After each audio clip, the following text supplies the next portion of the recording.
باشمهندس خد بالك يا باشمهندس، اللي بيميز مهندس تنفيذ عن مهندس تنفيذ اشطر هو انه بيعرف اقطار الحديد تلقائيا كده وهو موجود في الموقع. يعني احنا لو جينا بصينا على اقطار الحديد اللي قدامك دي هتلاقي ان القطر ده قطر 22 صح كده، ولو جيت بصيت على اقطار الحديد اللي فوقيها دي هتلاقي ان قطر الحديد ده قطر كام؟ قطر 10، وهتلاقي في رابطه موجوده كده اهي، الرابطه دي رابطه كام؟ رابطه 16. طب انا عرفتهم منين؟ بص يا هندسه، دلوقتي في عشان برضو تساعد نفسك في موضوع الالوان. يعني انت عندك قطر 22 ده بيميز ان هو باللون ايه؟ باللون الاصفر. لو جيت بصيت على قطر 10 ده هتلاقيه باللون الاخضر زي ما انا هوريك دلوقتي. لو جيت بصيت على القطر 16 هتلاقيه باللون الازرق. طيب تعالى اوريك كده ان انا برضو عرفت واتاكدت من الاقطار دي عن طريق الالوان. هو انت مع الخبره في التنفيذ هتكون عارف كل قطر بمجرد النظر، ولكن خليني اقول لك ان الالوان دي برضو ممكن تساعدك. اهو ادي اللون اهو، لون الاخضر، اللون الاخضر ده بتاع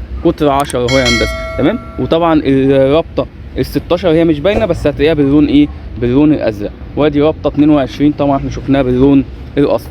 طيب الرابطه 12 باللون الاحمر. طب الرابطه 25 في جدول جميل كده من بينا اكاديمي، ربنا يجازيهم خير يا رب. عاملين لك جدول كده بيبين لك كل حاجه، بيقول لك ادي قطر 10 اللون بتاعه لون ايه؟ لون اخضر زي ما شفنا في الموقع. القطر 12 اللون بتاعه لون احمر. القطر 16 لونه ازرق. القطر 18 لونه ايه؟ ابيض. القطر 20 لونه بني، وال22 لونه اصفر زي ما احنا شفناه، وال25 ايه؟ رمادي. يبقى دلوقتي ادي برده جدول عشان انت تكون عارف الالوان وعارف برضه الدنيا ماشيه ازاي. اذا انت هندسه اي حديد تسليح يكون موجود في الموقع مجرد من بصه كده لو انت حافظ الالوان هتجمعه. طب افرض هو متقطع تعرف برضه ايه؟ تحسبه بمنتهى البساطه. يعني افرض متقطع واللون ده مش باين مثلا، خلاص انت بخبره الموقع بقيت تعرف تحدد الفرق بين حديد 22 و16 والكلام ده كله.